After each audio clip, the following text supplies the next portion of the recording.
The interesting thing that I was fascinated about is your involvement with Jersey Boys. I think I mentioned to you, I've seen it twice on Broadway, once in Vegas, and it's a super show. But tell us the story of Jersey Boys and Todd.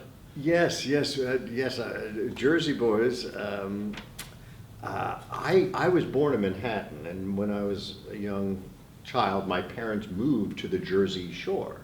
So I grew up on the beach in the Jersey Shore. And of course, the Jersey Shore is where Bruce Springsteen started. I grew up not far from Bruce Springsteen and Frankie Valli and so on. So about 15 years ago, no, about almost 20 years ago, Frankie Valli had decided that he wanted to have a musical based on his life. So he engaged some writers, and they camped out in San Diego, where I live, and they wanted to incubate, to begin this show in San Diego and then bring it to Broadway. And the theater scene in San Diego has been known to incubate for Broadway very effectively. So they began writing the script. I read an early draft of the script, and I said, I want to be in. I want to be invested in this. I want to be one of the original producers.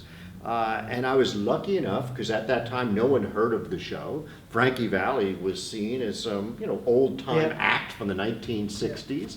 There weren't a whole lot of people taking out their checkbook to be involved in this enterprise.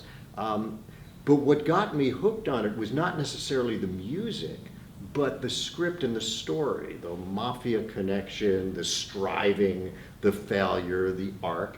And so I got involved, and my wife was very deeply involved in the theater itself. And so, we've had the privilege of watching this, watching it develop, and we were here on opening night in London when it opened, and it's really been a lovely part of my extracurricular career, my wife's professional career. Well, fantastic. It's just a wonderful show. Really. Well, and I hope you see it again, because I have college tuition to pay for my children. Okay, well, that's as good an excuse as any. Yes.